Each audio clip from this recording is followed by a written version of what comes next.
Aujourd'hui, on va parler sécurité. Alors, je ne serai pas tout seul, vous allez voir, j'ai eu une super discussion avec Oussem, qui a eu le rôle d'ingénieur sécurité chez Malte. Et on a parlé de plein de trucs. Par exemple, c'est quoi le profil type de ce job? Ou comment on se forme? Ou bien, à partir de quand il faut un ou une ingénieure sécurité dans une startup? Et même, si vous êtes développeur ou développeuse, vraiment, vous devriez avoir un minimum de vernis sur la sécurité, pour éviter de créer des passoires, et c'est de ça dont on va parler. Alors déjà, commençons par la base. C'est quoi la sécurité dans une boîte? Mais plus spécifiquement dans une start-up. De mon expérience chez Malte, pour moi la sécurité c'est composé de 4 grandes briques. D'abord, la conformité, c'est-à-dire est-ce que je suis en règle avec un ensemble de normes? Alors oui, c'est la partie un peu costume-cravate celle-là. Alors dans ces normes, il y a les lois, donc par exemple celle que vous connaissez tous, la RGPD. Mais il n'y a pas que ça. Par exemple, si vous proposez du paiement sur Internet, vous devez respecter quelques obligations comme celle de vérifier l'identité des gens ou des entreprises qui reçoivent de l'argent.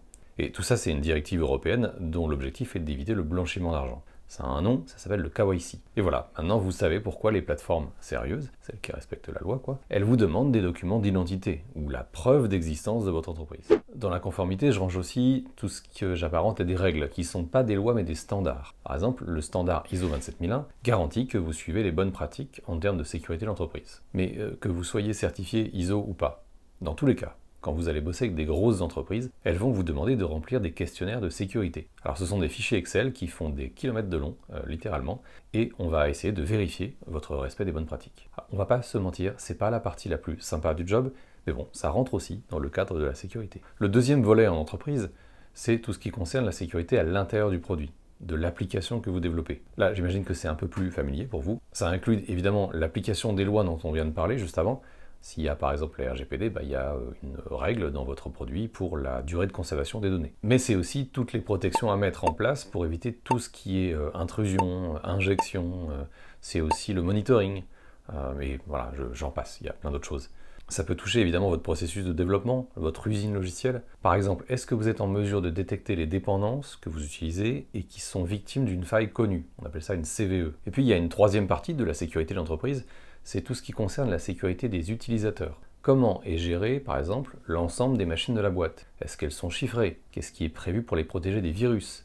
Quels sont les droits de chaque utilisateur sur le réseau de l'entreprise, sur les applications, etc., etc., etc. Mais ça touche aussi l'accès physique aux locaux, quand il y en a, ou éventuellement la protection des matériels. Et puis une dernière partie, alors je ne sais jamais trop où la ranger, donc je considère qu'elle est un peu transverse, c'est la partie formation et sensibilisation. Comment je fais pour faire comprendre aux gens les risques du phishing? Comment je les forme aux bonnes pratiques d'usage de leur poste? Comment est-ce que je leur fais prendre conscience qu'on n'ouvre pas les portes des locaux à n'importe qui? Bon, et pareil, je ne vais pas être exhaustif maintenant, donc je vais m'arrêter ici. Alors, je sais ce que vous vous dites, c'est pas le rôle d'une seule personne, ça. C'est plein de métiers différents. Alors, oui et non. En startup, vous avez un truc qui est très limité, c'est ce que moi j'appelle le capital humain. Vous ne pouvez pas embaucher des armées d'individus. Donc il vous faut des moutons à 5 pattes. Tout du moins des gens qui vont le devenir. Mais quand on est au début d'une boîte, j'ai une bonne et une mauvaise nouvelle quand même. La mauvaise, c'est que vous ne saurez pas faire tout ça. Dans tous les cas. Mouton à 5 pattes ou pas. La bonne, c'est que en vrai, beaucoup de ce que je viens de vous raconter ne va pas s'appliquer. Ou ce sera très très léger. Parce que sécuriser par exemple 2 postes de travail, 2 PC qui se battent en duel pour des gens qui bossent en remote, bah, c'est bien plus simple que de gérer les accès d'un bâtiment. Et puis vous n'allez pas bosser tout de suite avec des grands groupes, je vous le souhaite en tout cas. Bref, il y a plein de choses que vous ne ferez pas tout de suite, tout du moins pas avec le même niveau d'attente que pour une grosse boîte. Et donc la question qui peut suivre juste derrière ça, c'est bah, à partir de quand alors? À partir de quand on embauche un ou une ingénieure sécurité en startup? Et alors, justement, toi, t'es arrivé en 2018. En 2018, je sais plus combien on était, je dirais 50? Ah, ouais, Un peu plus? un peu moins, je dirais. Un peu moins? Ouais. Enfin, c'est quoi pour toi le moment où tu commences vraiment à faire de la sécu au sens où t'as, genre, par exemple, parce que toi, tu faisais pas ingénieur sécurité quand t'es arrivé. Ouais. Donc, à quel moment tu commences vraiment à embaucher quelqu'un pour ça, pour toi, dans une startup? Enfin, c'est... Très bonne question. Moi, je pense que dans une startup, même si tu n'as pas vraiment d'ingénieur cybersécurité, tu dois avoir quelqu'un qui a cette casquette-là. C'est un peu ce qu'on avait chez Malte. De toute façon, chez Malte, au début, on n'avait que des personnes seniors avec plusieurs années d'expérience qui sont aussi sensibilisées à la cybersécurité. Donc, je pense que c'est toujours important d'avoir quelqu'un qui a cette casquette-là. Ça peut être le CTO, ça peut être aussi un dev, donc qui permet de sensibiliser les autres devs, de faire des reviews, mais des reviews en termes de sécurité. Mais avoir une vraie personne pour gérer l'aspect sécurité, J'ai pas vraiment de... Ah ouais, je sais que la question n'est pas vite. En fait, on pourrait poser la question aussi, à quel moment il te faut, je sais pas, un Ouais. ops, un admin quoi. À quel moment il te faut un avocat. Non mais c'est vrai, hein, dans le domaine, tu pourrais... Et du coup, si je peux te retourner la question à toi, à partir de quel moment tu t'es dit, chez Malte, il faut créer ce poste-là? Bah, clairement pas au début. Enfin, en vrai, quand je t'ai posé la question, j'ai évidemment mon avis, mais je pense que quand tu crées une boîte, tu as besoin de généralistes, tu as besoin de plein de généralistes. Ça veut pas dire que ces personnes-là sont pas capables d'être spécialistes dans un domaine, mais au début, tu as besoin d'avoir multicasquette. Moi, j'ai fait plein de trucs, y compris de l'Ops, par exemple, de la pseudo-sécurité, parce que moi, je suis pas un expert pour le coup. Et c'est normal, en fait, parce que tu peux pas te permettre d'avoir des ultra spécialistes dans un domaine donné. Tu peux pas te permettre aussi de perdre du temps sur certains sujets. C'est pour ça que moi, j'ai toujours dit, quand tu lances une boîte, tu essaies de faire au plus simple. Et pour la stack technique, par exemple, tu commences pas à gérer tes serveurs, tes machins, tes bidules. Kubernetes, je veux pas en entendre parler. Mais à un moment, tu commences à en avoir besoin de ces personnes-là. Et je dirais que c'est un peu dépendant, tu vois, en fait, entre guillemets, de la surface d'attaque de la boîte. Plus la boîte est grande, et ça inclut donc le nombre de personnes, le nombre de clients, tu vois, donc c'est un peu à géométrie variable, plus à un moment, ça devient nécessaire. Si tu es, je sais pas, 50 personnes, mais que tu fais 45 millions d'utilisateurs, oui, tu en as besoin. Nous, à 50 personnes, on n'avait pas autant d'utilisateurs. Donc c'est pour ça que je dis que c'est à géométrie variable. Et ça dépend aussi peut-être aussi du domaine dans lequel tu es. C'est-à-dire que si tu fais du bancaire, si tu fais du médical, etc., enfin, du médical au sens tu possèdes des données spécifiquement, sensibles, tu vois, dans le médical, évidemment, là aussi tu en as besoin. Donc c'est pas une réponse 50 personnes, 100 personnes, machin. Non, ça peut pas marcher comme ça. Mais il y a un peu plus de complexité dans la réponse. Alors, si je récapitule ce qu'on vient de se raconter, un peu comme plein d'autres métiers de spécialistes, c'est pas les premiers qui arrivent dans une startup. Ce qu'on recherche dans une boîte qui démarre, ce sont des généralistes. Alors, plus exactement, ce sont des personnes capables de faire plusieurs jobs, mais avec quand même souvent un domaine d'expertise. On appelle ça un profil en T. Alors, c'est le mot un peu casquette dans le monde du recrutement, et c'est ce qu'on recherche en priorité en startup. Ce sont des personnes avec une base large de connaissances et une expertise spécifique, la barre du T. Alors, il se trouve que cette expertise, ça peut être la sécurité, hein, ça peut arriver, mais c'est assez rare pour être franc. Alors, je pense que j'ai ma petite idée sur le pourquoi les ingénieurs sécurité ne sont pas les premiers employés en général dans les startups. Mais bon, c'est pas le sujet d'aujourd'hui. Et ensuite, oui, il y a des spécialistes qui arrivent, souvent dans les phases de scale-up, d'accélération si vous préférez. D'ailleurs, parfois, ce ne sont pas des nouvelles personnes, c'est juste les premiers employés de la startup qui se sont spécialisés et qui ont pris la place qui manquait, quoi. Alors c'est le cas d'Oussem, justement, qui est devenu ingénieur sécurité avec une vue sur tous les volets de la sécurité dont on a parlé juste avant. Alors la question qu'on peut se poser, c'est qu'est-ce qui l'a motivé à prendre ce rôle et comment il s'est formé? Ça, je vous propose de voir ça avec. Comment t'es venu, toi, à la sécurité? C'est-à-dire que, comme je disais au début, t'es pas venu en tant qu'ingé sécu dans la boîte, même si tu avais une grande sensibilité là-dessus. Tu avais fait des confs déjà à Mixit, à Devox, mais qu'est-ce qui fait que ça t'a intéressé? Enfin, à quel moment t'as pas eu ça non plus dans ta formation? Je sais pas. Alors, moi, non, pas du tout. Effectivement, j'ai un background plutôt développeur.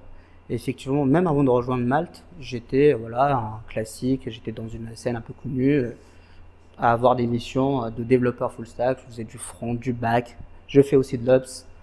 Et en fait, moi, j'aime bien vraiment toucher à tout. J'aime bien vraiment maîtriser de A à Z ce qui va se passer dans ma feature. Genre du dev au déploiement, et même après le déploiement, même une fois ma feature est déployée, j'aimerais bien faire du suivi, regarder un peu l'impact de la feature dans le produit, etc., etc.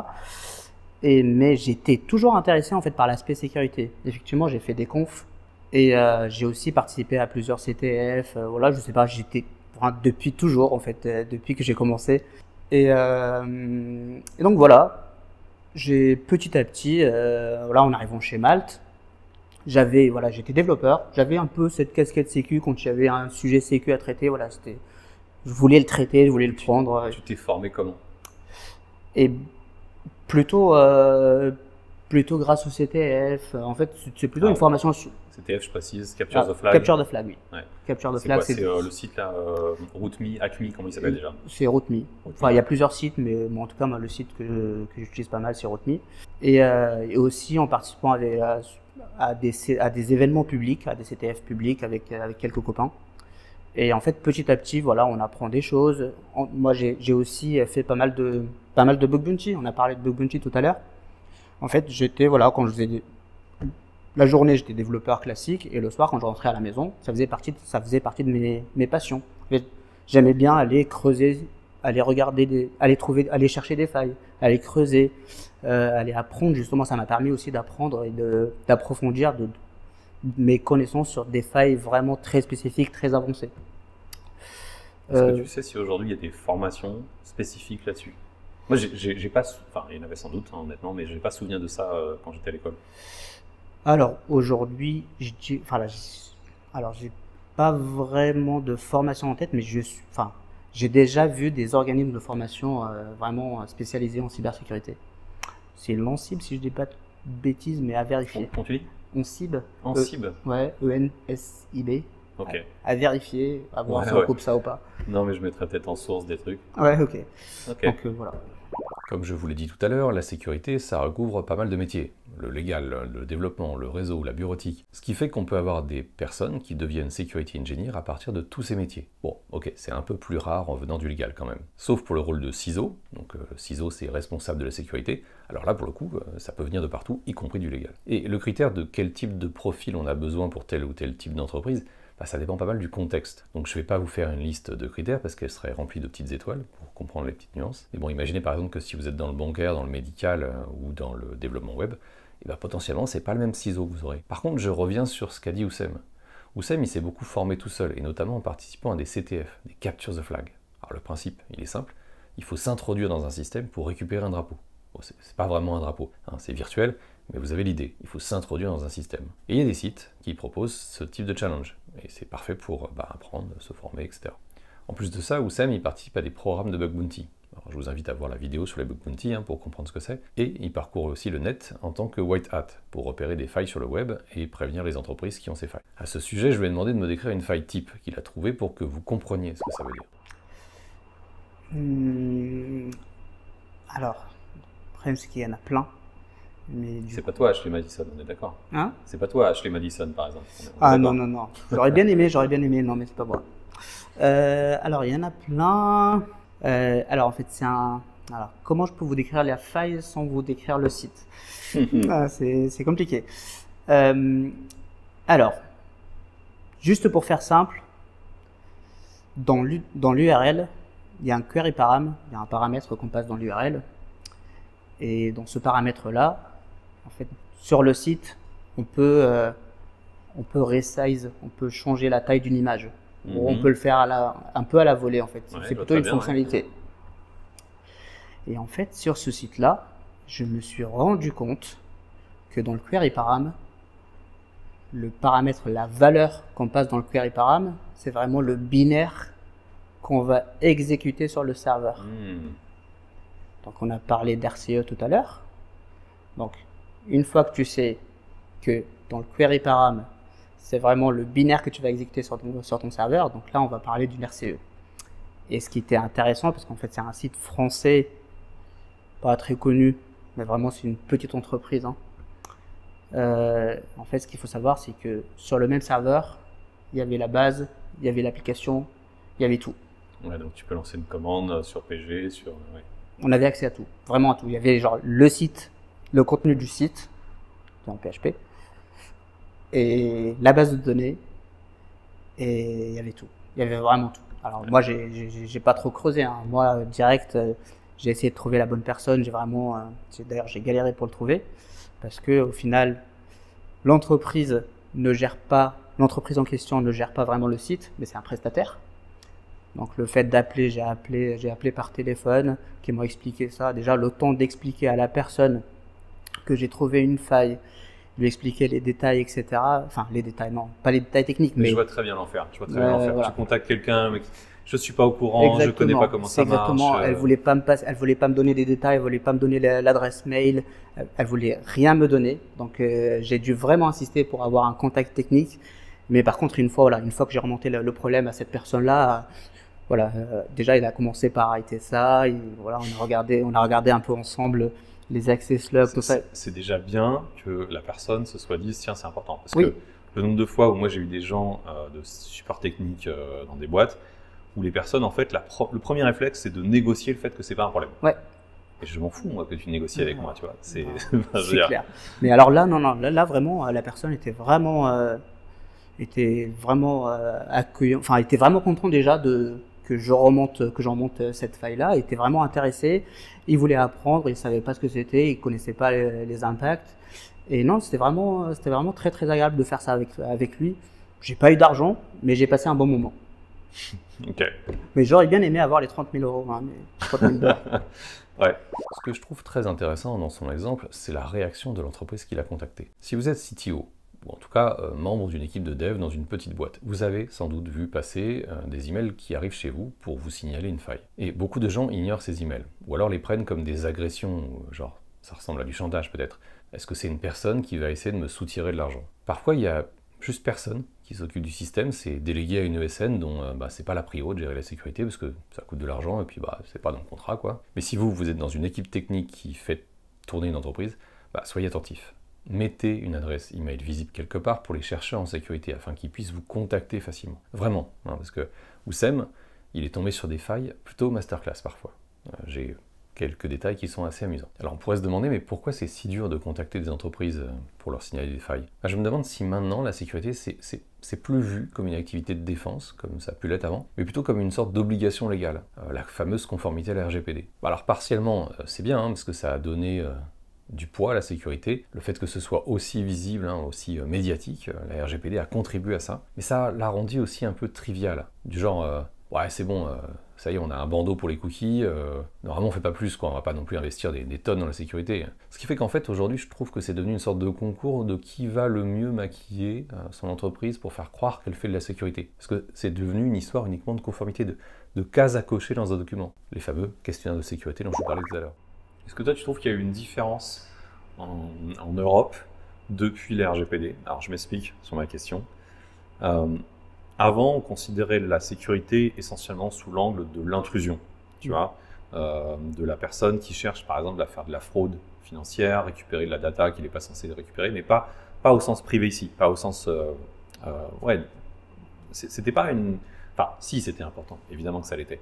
Mais depuis qu'il y a le RGPD, il y a une autre sensibilité. Et d'ailleurs, ce qui est amusant dans la boîte, je ne sais pas si c'est amusant en vrai, moi je trouve pas ça super amusant, c'est qu'il y a des gens dans la boîte qui considèrent l'aspect privacy uniquement sur l'aspect attention, il y a des amendes, il y a machin, etc.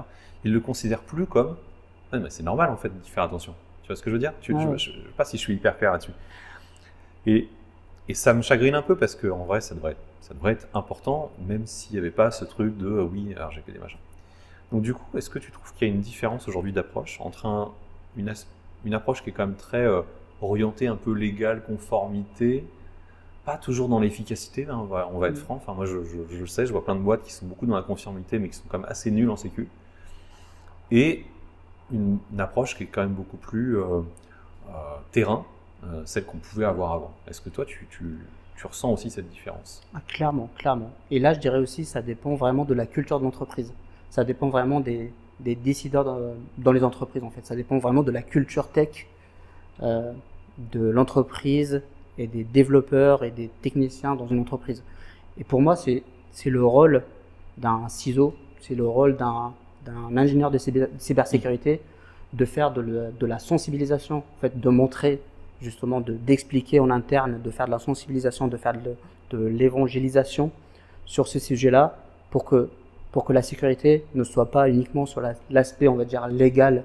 Genre, il y a des réglementations à appliquer, il y a des trucs où on doit être conforme obligatoirement parce qu'on doit respecter telle réglementation sans vraiment comprendre ce qu'il y a vraiment derrière, quoi. Je te donne un exemple parce que peut-être que c'est pas forcément clair, hein, tu vois, quand je le disais tout à l'heure, mais effectivement, il y a des personnes qui vont chercher absolument à être conformes parce que le texte, il a dit ça. Et je sais pas si tu as déjà vu cette image sur Internet où tu as un portail fermé avec un cadenas, un machin, un digicode, tout ce que tu veux. Il est au milieu de la nature et donc tu peux passer sur les deux côtés. Pour moi, c'est exactement ça. Il y a des boîtes qui fonctionnent sur je dois cocher des cases parce qu'en fait, on me donne des questionnaires de sécurité qui font 56 pages de long. Et donc, ils m'ont demandé si j'avais un portail avec digicode, etc. Mais en vrai, à côté, tout le monde va ça. Et voilà, je pose un peu ces deux côtés-là, quoi. Tu vois, le côté très je coche des cases et le côté non, mais c'est pas comme ça que ça marche, quoi. La sécu, il faut être un peu plus concret, quoi. Bon, du coup, Bah, du coup, on n'a rien dit là. On a dit. Ok, tu m'as perdu, mais ok, je suis d'accord avec toi. Ok. Alors, on va peut-être pas conclure là-dessus. Bah, d'un autre côté, des sujets sur la sécurité, on peut en faire beaucoup. Et j'en ferai d'ailleurs d'autres. Mais le message que j'ai envie de faire passer aujourd'hui, pour l'instant, c'est que si vous êtes dev dans une boîte, petite ou pas, vous devez faire un peu comme Oussem d'ailleurs, vous intéresser à la sécurité. Vous devez à minima avoir un peu de culture sécurité, un peu de vernis, qui va vous servir pour faire des applications un peu plus fiables. Essayez de voir s'il n'existe pas des communautés de pratique dans votre entreprise, ou créez-la si besoin. Intégrez la sécurité dans votre processus de dev, comme vous êtes censé l'avoir fait aussi avec l'Ops. Et voilà, et vous pourrez mettre sur votre CV DevSecOps, voilà, c'est le nouveau mot à la mode. Bref, intéressez-vous à ça. Et sinon, faites-vous aider par des personnes comme Oussem, dont maintenant c'est la spécialité. C'est-à-dire aider des entreprises à démarrer des équipes de sécurité. Et voilà, sur ce, vous pouvez retourner à une activité normale. Allez, bye. On va s'arrêter là. Super, en tout cas. Déjà que tu sois venu de Bretagne, hein. J'espère que t'as pas trop chaud à Lyon. Oui, ça change, ça change. Tout ce qu'on dit sur la Bretagne est vrai. Attention, tu vas te mettre à dos quand même pas mal de gens. Mais, attends, en vrai, ça, il faut le couper. Parce que ça, il faut vraiment le couper. Sinon, je vais être dans la Non, mais merde. attends, tout ce qu'on dit sur la Bretagne, c'est vrai. C'est vrai. La bouffe est bonne. Exactement. Et il fait beau. Il fait vraiment beau en Bretagne. Les gens sont ultra sympas, sont ultra accueillants. Et je suis vraiment bien là-bas. Mais il pleut un peu. Mais il pleut un peu. Mais je suis vraiment, vraiment bien là-bas. Ouais, mais ça, je veux bien te croire. Bon, bah écoute, on se dit à la prochaine. Et puis, bah, on dit aux autres, vous pouvez reprendre une activité normale. Yes. Merci Allez. beaucoup. Oh, tu coupes ça. Ah là là.